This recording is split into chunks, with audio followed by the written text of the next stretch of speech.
పవన్ కళ్యాణ్ గారు. జనసేన పార్టీని ఆల్రెడీ తెలంగాణలో ఉంది. ఏపీలో ఇప్పుడు రూలింగ్‌లో కూడా ఉంది. తమిళనాడులో కూడా విస్తరిస్తాం అవసరమైతే అని జెప్పేసి ఆయన చెప్పడం జూస్తున్నాం. అంటే తమిళనాడులో కూడా ఆయన అంటే దక్షిణ భారతదేశం మొత్తం కూడా జనసేన విస్తరించే ఆలోచనలో పవన్ కళ్యాణ్ గారు ఉన్నట్టుగా కొన్ని ఆహ్, స్పెక్యులేషన్స్ ఆ విధంగా వస్తున్నాయి. అంటే ఆయన తమిళనాడు అని జెప్పారు. ప్రెజెంట్ తెలంగాణలో ఉంది గాబట్టి. సో, మరి తమిళనాడులో జనసేన మనగలుగుతుందా లేదా అన్న దానిపైన ఒక డౌట్ అయితే ఉంది సార్. మరి తమిళనాడు పైన విస్తరించే ఒపీనియన్ తీసుకున్నప్పుడు మీ నిర్ణయం ఏంటి సార్? మీ కాదు కాదు. ఒపీనియన్. ఇప్పుడు జనసేన అనేది రీజనల్ పార్టీ, అవును. నేషనల్ పార్టీ అయితే కాదు. హ్మ్. మరి ఆయన ఎక్కడన్నారో నేను పత్రికల్లో అయితే ఎక్కడ చూడలేదు హ్మ్. ఆయన స్టేట్మెంట్లు. హ్మ్. ఇవి ఈ సోషల్ మీడియాలో వచ్చిండే లేదు సార్ న్యూస్. మాట్లాడారు ఆయన.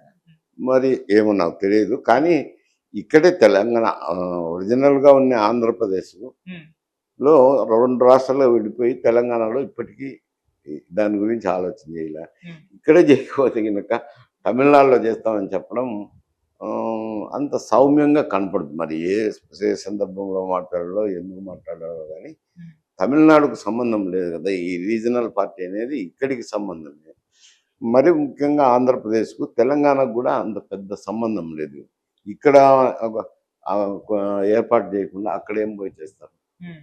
ఒకవేళ ఏర్పాటు చేసినా కూడా అక్కడ వర్కౌట్ అవుతుందా సార్? ఎందుకంటే కాదు. వర్కౌట్ కాదు. హ్మ్. వర్కౌట్ అయ్యే పరిస్థితులుండవు. హ్మ్.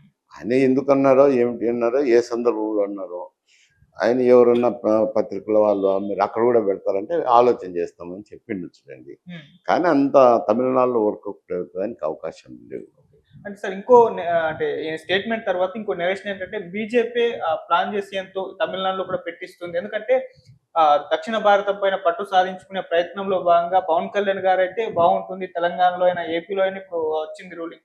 ఈ విధంగానే తమిళనాడులో కూడా జనసేనను విస్తీర్ణం చేసి అక్కడ కూటమి కట్టి ఆ విధంగా అడుగులేస్తే బావుంటుంది అని బీజేపీ ఆలోచన చేసి ఎంతో ఈ విధంగా చేయిస్తుందన్నట్టు కూడా ఈయనతో చేసినా రాదు గదా! అక్కడ రాదు. హ్మ్. అక్కడ అంత పెద్ద ఉపయోగం ఉండదు. Okay sir. ఈయన సిద్ధాంతాలు కూడా సార్ అంటే ఇప్పుడు హిందీ పైన ఈయన యాంటీగా మాట్లాడారు. అంటే డీఎంకేకి వ్యతిరేకంగా అండ్ ఆయన సనాతన ధర్మం అంటూ వెళ్తున్నారు కాబట్టి అక్కడ వ్యతిరేకత ఉంది సనాతన ధర్మం మీద తమిళనాడులో అని చెప్పేసి కూడా వార్తలు మనకు తెలుస్తూ ఉంది. సో ఇవి ఏవి సిద్ధాంతాలు అక్కడ వర్కౌట్ ఇవి కూడా అవ్వవంటారా? అవి వర్కౌట్ కాదు అక్కడ. ఎందుకంటే తమిళనాడు అనేది ప్రత్యేక రాజకీయాలు, తమిళనాడు రాజకీయాలు. హ్మ్. ఎంతసేపు చూసినా అక్కడ డీఎంకే, ఏడీఎంకే అట్లా జరుగుతా వచ్చింది ఇంతవరకు. ఓకే. రేపు ఏడీఎంకే స్థానాన్ని ఫిలప్ చేయాలనేది చాలా వరకు ప్రయత్నాలు జరుగుతున్నాయి. ఎందుకంటే ఏడీఎంకే నాయకత్వం కూడా లోపించింది గదా! హ్మ్. అందువల్ల అక్కడ డీఎంకేకు వ్యతిరేకంగా ఏయైనా పార్టీలు రావచ్చు. స్థానికంగా ఒక పార్టీ గూడా విజయాన విజయ్ పెట్టాడు. అవును. పెట్టాడు. హ్మ్.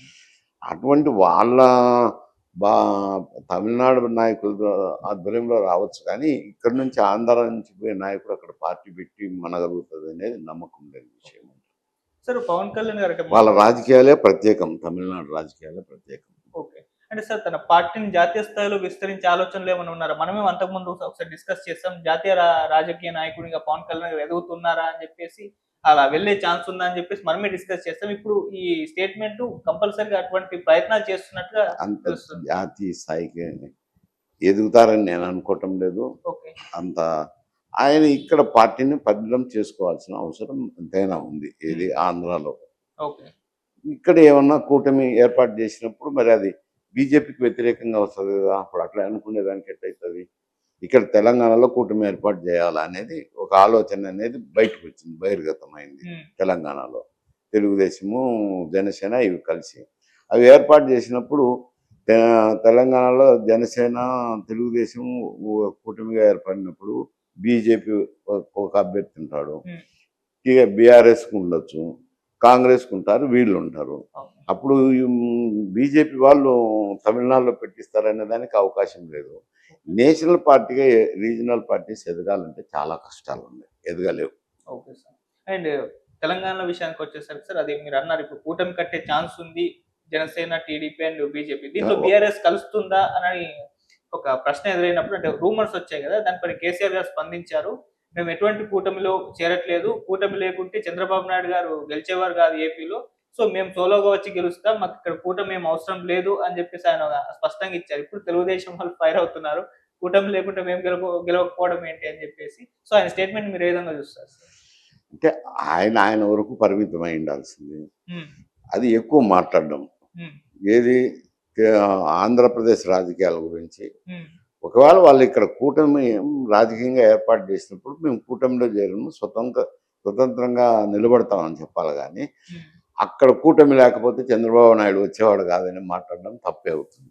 ఎందుకంటే వాళ్ళకు ఇప్పుడు సీట్ల ప్రకారం చూసుకుంటే ఉమ్, తెలుగుదేశం పార్టీకి ఆ, ప్రభుత్వం ఏర్పాటు చేసేదానికి అవకాశం ఉంది కదా.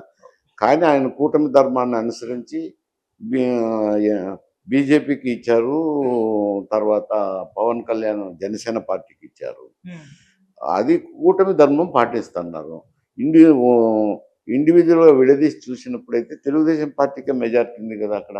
ఉమ్, అయినా కానీ కూటమి ధర్మాన్ని ఆయన పాటిస్తున్నప్పుడు వీడు అటువంటి కామెంట్ చేయడం అనేది కొంచెం మంచి సాంప్రదాయం కాదు. ఒకవేళ వాళ్ళు కూటమి పెట్టదలుచుకున్నప్పుడు కూటమిని విమర్శించుకోగాని అది చేరమని చెప్పు. కానీ ఇవన్నీ కూటమి లేకపోతే అధికారంలోకి రాదు, మేము కూటమితోనే మేము కూటమి పెట్టకుండానే అధికారంకి వస్తామని చెప్పడం అది ఒక రకంగా ఆ, గర్వంతో మాట్లాడే మాటలు అంటాను. ఓకే. సార్ ఇప్పుడు సోలోగా ఒకేలా కేసీఆర్ గారు బీఆర్ఎస్ పార్టీ వచ్చిన బట్ కూటమి అండ్ కాంగ్రెస్ ఉంటుంది. సో దీని వలన అంటే కూటమి ఇక్కడ పెట్టడం వలన ప్లస్ కాంగ్రెస్ కి అవుతుందా, లేకుంటే మైనస్ అవుతుందా, బీఆర్ఎస్ ప్లస్ అవుతుందా, బీఆర్ఎస్ మైనస్ అవుతుందా, ఏ రకంగా చూడొచ్చు అంటారు? అంటే ఇప్పుడు వాళ్ళు పెట్టలేదు కదా, కూటమి అనేది ఏర్పాటు చేయలే. అవును. ఒకవేళ కూటమి ఏర్పాటు చేస్తారా లేదా అనేది అదే ఒక ప్రశ్నార్థకము. ఉమ్, కూటమి ఏర్పాటు చేసి వాళ్ళు ప్రజల్లోకి వెళ్ళినప్పుడు అప్పుడు దాని గురించి విశ్లేషణ చేయొచ్చు. కానీ ఉమ్, వీరికి నష్టం జరుగుతుందా, వారికి నష్టం జరుగుతుందా అని ఏదో ఒక వార్త వచ్చింది, ఇక్కడ కూడా కూటమి ఏర్పాటు చేయాలనేది ఆలోచన ఉందనేది ఒక వార్త వచ్చింది. ఉమ్, ఆ వార్తలో నిజమెంత ఉందో నిజమెంత లేదో తెలియదు. కూటమిని ఏర్పాటు చేసి వాళ్ళు ప్రజల్లోకి వెళ్ళి కూటమి తరపున మేము కూడా కంటెస్ట్ చేస్తాం తెలంగాణలో